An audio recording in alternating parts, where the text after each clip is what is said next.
Welcome to another episode of Engineers in Cars Fetching Friends from the Airport.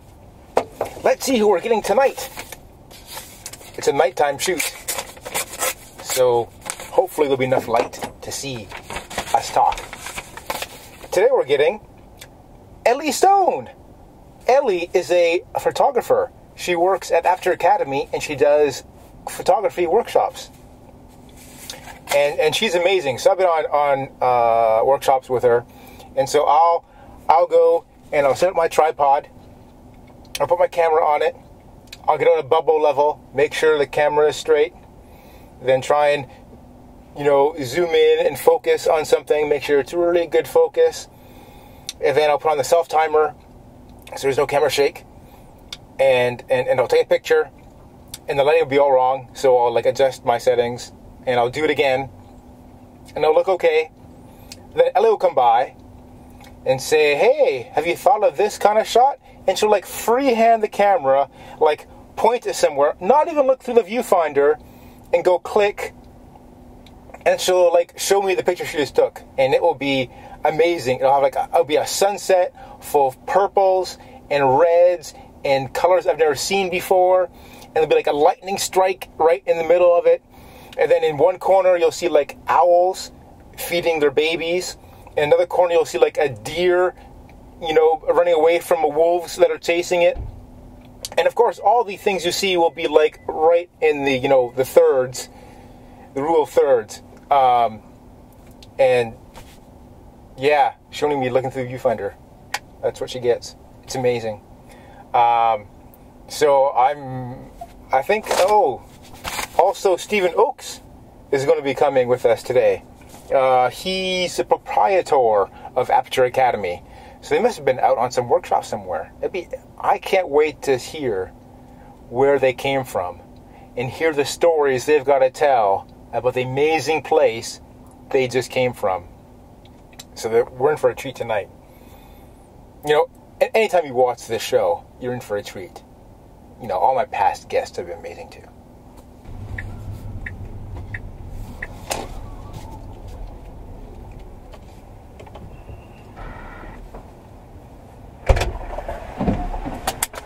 Hello. Hey. Hey.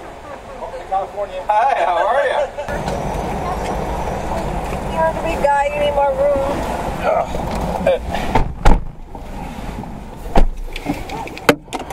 Welcome to my TV show. Oh my gosh. Oh, okay. So where are you guys coming in from? We got on a plane this morning in Cusco, Peru at 9:15 a.m. Peru. Were you doing a workshop? Or you scouting a workshop? No, we were doing workshops. We did 10 days in the Galapagos. Where's the Galapagos? Galapagos. Galapagos Islands, 600 miles off the west coast of Ecuador. Okay. One of the most unique ecosystems on the planet. A lot of endemic species, such as the blue-footed booby, land iguanas, frigates, many different types of species. So we rented a yacht, and we had 15 guests that joined us, and we did a 8-day cruise workshop. Wow. It was fantastic. My friend Dwayne once went to the Galapagos. Galapagos. And he couldn't stop talking about the blue boobies. Oh yeah, there's boobies everywhere. It's fantastic. It's the only place on earth you can take pictures of boobies and do it as a group, and it's acceptable. Yeah, no, they're fascinating little birds. They're pretty comical, and they only live there. They're nowhere else in the world. The blue-footed boobies are found in other areas, so they are not endemic to the Galapagos, but many other species there are.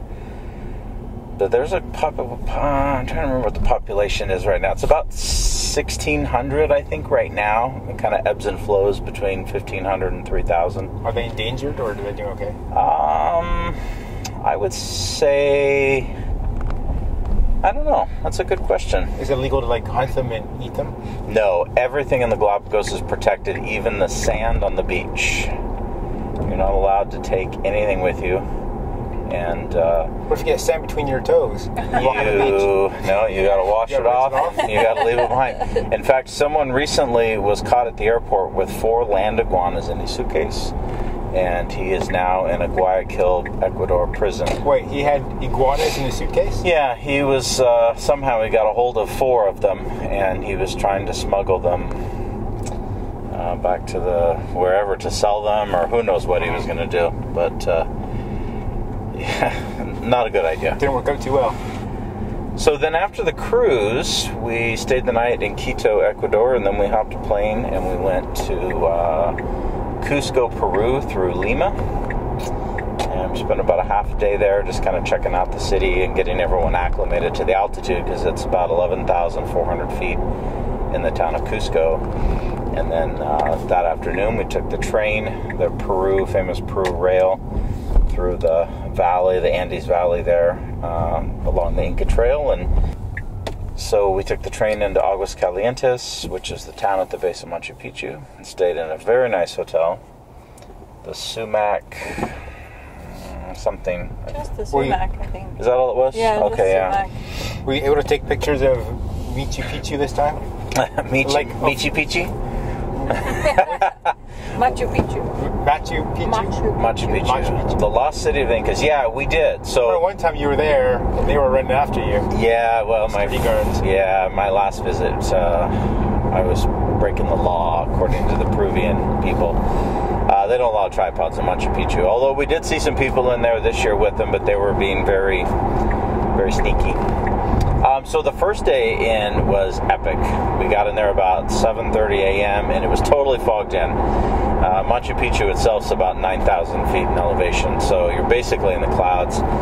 And so we waited about, I don't know, what do you think, Elle, about 2 hours, and then it started to lift? Yeah, maybe an hour and a half, 2 hours. It was epic when it started to lift. It was this real moody fog, and there was the clouds, and then there was this fog, and it was blowing through the valley, which kind of goes up and over the ruins. And so literally every 60 seconds was a new version of the same scene, and so everyone was pretty excited about that. So then we hung out there about an hour at the top of the ruin shooting, and then as the light got stronger and the fog dissipated, then we went down. We spent the whole day in the first day until about 3 o'clock. Everyone was pretty tired because not only are you at 9,000 feet, but you're many, many steps up and down through the ruins, and these steps are anywhere from a few inches to more than a foot. It's a big step.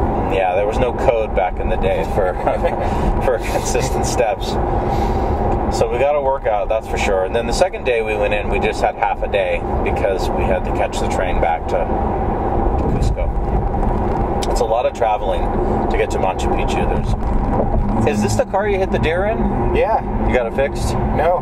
No? I got a little dimple in the side panel where Ellie's sitting. Oh, okay. But on the outside, not the inside. I thought it was more severe.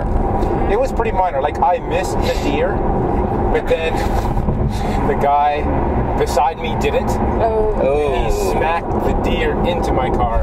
Oh, I see. And we never saw the deer, so we don't know how it ended up. It was like nighttime, and it was kind of back there. But we don't think it fared very well, of course. This was out on Farm Hill Road? It was on Page Mill Road. Page Mill Road. Just past Deer Creek Road. Mm-hmm. So that should have been a premonition, right? I see. I'd never seen a deer on that road before or since. So that makes sense. Then a week or two after I got this, it came out. Right. So how are you liking these wheels? Great. This is pretty fancy. It's it's a huge screen with a GPS. Nice. If that's too big, you can divide it into two. So I have my music up here. Oh, that's pretty slick. Down there. I know. I've been toying with getting one of these. I really like my Mercedes, but I get an itch every couple of years to get a new car, and I've had a Mercedes for so long. I need to do something. And this is all electric, right? Yeah, completely. No, you can't even put gas in it. You can't. So, well, you could, but it would just spill all over the floor, right? Yeah. So, how long does it take to charge? If you're at a supercharger, it takes like a bit over an hour. Oh, it's not bad. If you're at home with like a 110 outlet, yeah, that will take 2 days. probably. But if you're home with like a 60 amp charger, then it'll take like, I don't know, 5 hours, 6 hours. So you plug it in at night? I don't plug it in at home. I plug it in at work. We have charge point chargers at work. Oh, okay. And so I plug them in there. They charge at about 18 miles per hour. 18 miles per hour. So I can, if my car was empty, this car can go 265. If it's totally empty, it would take, 12, 16 hours to charge. Interesting. Now, do you download updates for all this stuff? You have little firmware updates you get every once in a while? My car gets updated like once every 6 weeks or something. That's pretty cool. So how do you know, how much gas do you have? I'm at 144 miles. Oh, okay. So you can go that far. Yeah. So you don't charge every day then? No, I don't have to. Like when I work, it's free, so I just plug in for a couple hours. Right. I'll just cover, the amount of time What is that going to do to your power bill at home? Is that the idea? Charge it at work? So the idea is charge it at work, so I don't pay anything at home. That's right.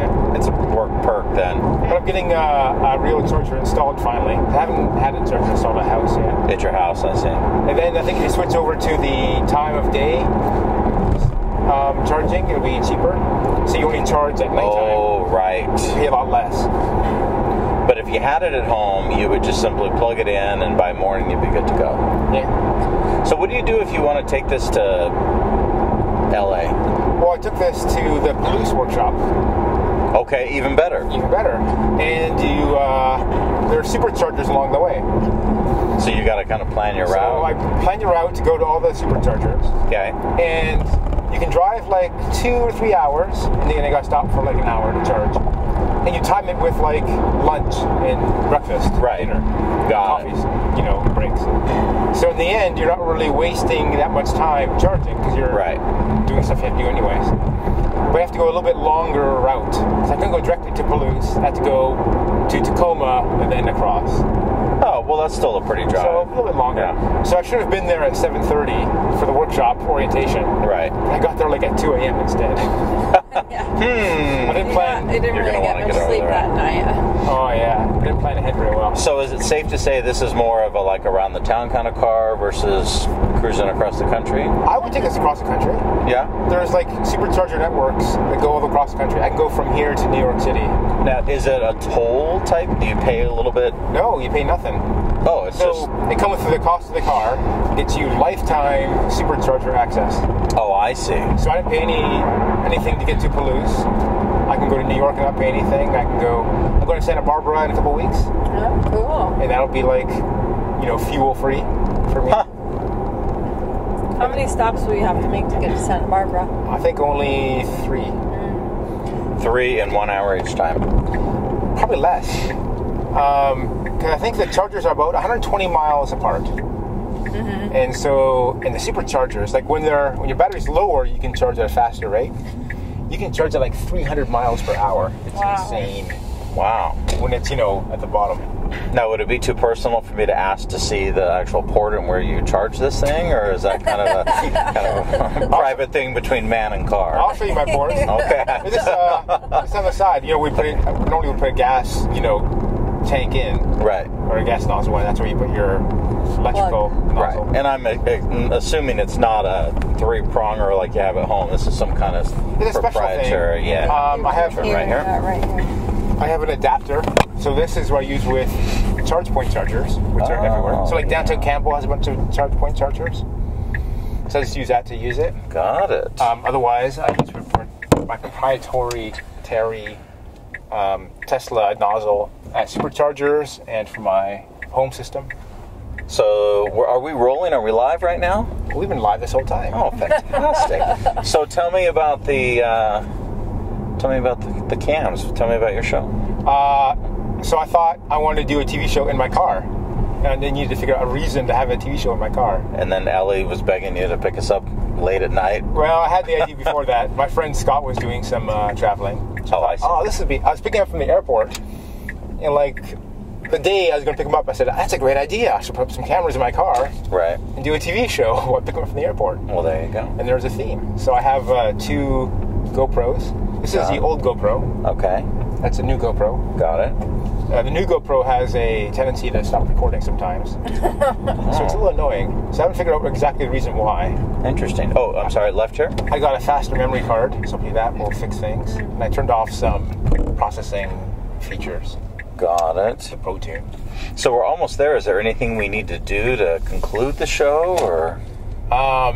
You gotta look into the camera and say, I authorized John A. Vink to use my likeness in his show. And if I don't, is the ride over immediately? Yeah, then you have to go and okay. walk from here. All right, so I author Ellie, you too, right? Okay. Yeah. We authorize John A. Vink to use this on his show. Okay, you're going to go up here. Watch out for the skunks and the raccoons that live right there. Oh, really? Take a right. Yeah, it's like Critter Hill up here. Pull in right to this driveway here. There's Brian's car. There's Ellie's car right here. Brian, oh, that's right. Am I here? Brian's still in Oh. Iceland. Look at how dirty his car is. It's That's been Brian's here for little- how long? Yeah, that car is... If I scrape it, don't tell me it was me. Yeah, his I don't know what car's happened, been there for man. like It a was like month. that when I got back. Yeah, he's in Iceland. We were in South America. That was in Iceland once. Yeah, I heard. He's doing, is it 3 workshops in Iceland? Yeah, he's on the 3rd one right now. Yeah, that thing's pretty popular. Oh my gosh, When I yeah. went, it was just the 1 workshop. Yeah. Then I think Yeah. last year you did 2. Yeah. Two. And this year Yeah, it's it's just more and more popular. You need to schedule more Rocky Mountains. Yes, we're gonna do another Banff for sure. I can't always, plan that far in advance. Right. So I always it's always filled when I want to decide I want to go. Well, I think we have the next year's dates up, don't we? Yeah. Yeah. You should join us. Yeah, I want to. So cool. Well, thanks for being on the show. Fancy. Thanks, well, thank John. you very much Thanks for the for the ride. ride. Are you going to carry the bags to the door? I'll carry them out of your car a little bit.